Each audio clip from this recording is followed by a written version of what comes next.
So if you're in the mood for a lot of angst, scheming, and sex, the second season of the Spanish Netflix series Welcome to Eden, or Bienvenidos a Edén, will certainly check those boxes for you. With new threats on the island and no way out, the rebellion ignites an intense battle for freedom while Astrid carries out her plans for the new Eden. So the first season was all about these young people who were lured to an island party for influencers to test out a new beverage. And from all that were invited, a few were chosen to stay and be part of the larger group, which turned out to be some sort of weird doomsday cult. We learned in the last episodes that there's a huge satellite dish on the island that's sending signals up into space in hopes of getting a response so that the new group can then travel to the new Eden, which is on another planet. For me, the first season was intriguing and it had a good concept, but it drug out the action and the story too much, making a lot of what was going on feel like unnecessary filler. So now, season 2 has arrived, and unfortunately though, this one suffers from the same issues. There is some exciting action that comes about because of the scheming that ensues, especially as Zoa and Belle work to take down Astrid. Now, I really appreciate in this season that we get some backstory on why Astrid and Eric even came to the island in the first place. There's intrigue that surrounds this portion, and at first, I thought the info that we got was just going to be forgotten because the ramifications of an event involving Astrid's father, they're shown and then not addressed again for quite a while. And then we do get some more twists. Now, from that angle, the show has really improved from the first season.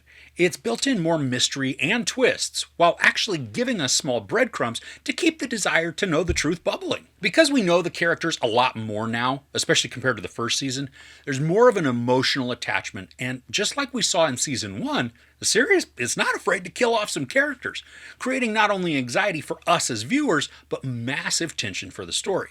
I really like how despite the facade that Astrid puts on about new beginnings and forgiveness, she's very ruthless and conniving. She's a great villain because she can gain the trust of those around her and then strike when they least expect, all while still maintaining her status based on the perception of her underlings. Now, there are a lot of new complications because a team of Eden soldiers arrive on the island to help keep everybody in line. But these strong-arm tactics work to put some of the young people on edge, which then leads to further tensions and explosive interactions. Now, the boy Isaac that we met in the first season plays a larger role this time, but he's still mostly an enigma for us. His addition, though, creates some speed bumps for Eric and Astrid, especially when he befriends one of the residents. Now, just like in the first season, there's a huge reliance on seeing drones fly about to surveil the island, as well as several dune buggy chases. And sometimes these are for leisure, and then other times as a pursuit. But some of these scenes that involve those dune buggies, they go on for way too long without any consequence to the actions. An extended scene, it would be fine if it actually led to something, but these don't. So it's filler, and it's the excuse to just add a GoPro to the front of a sandrail bouncing along a road. Now, while the first season ended with sort of a cliffhanger, this season feels almost entirely like filler. Everything we watch could have been condensed into 2 or maybe 3 episodes, keeping the energy high and the stress levels at a maximum. And there are plenty of areas to exploit complications and make them very dramatic, like Zoa's sister Gabby showing up on the island, or Belle's plans to dethrone Astrid. The foundation for these were laid in season 1, but season 2, it doesn't really move the needle forward in a way that feels efficient, especially once we reach the end of the season and we're not really any further into the plot than we were when the season began. And I'm not saying nothing happens. There's just so much unnecessary story content that it's going on that it just feels empty. And the series is very soapy, and for as much as things just don't actually progress, I still found myself sucked into the absurd drama and the angst. Now, I'm not saying it's good TV, but I think we all have those bad TV shows that we can't stop watching, and I keep wanting this to get better. That small sci-fi element mixed with the drama of the cult mentality is very intriguing, and when that's combined with charismatic and slightly unhinged leaders who are struggling to maintain control, it makes for an engaging concept.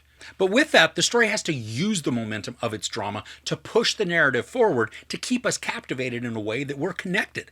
There is potential here, but it's not being fully realized. So overall, Welcome to Eden Season 2 falls into the same rut as its first season by not using the time of each episode to propel the story ahead in a way that feels meaningful. The angst, relationship drama, and peril the characters face can be engaging, but it also falls into the soap opera vibe way too easily and remains in a juvenile state of storytelling. If there's a third season, I really do hope that the show begins to move towards its climax because I'm not sure how sustainable all these filler seasons could be. There is a ton of sex and nudity, a lot of profanity, and then a bunch of violence. I give Welcome to Eden Season 2 2 out of 5 couches. So are there any angsty shows that you like to watch, even if they are guilty pleasures? Let me know in the comments below.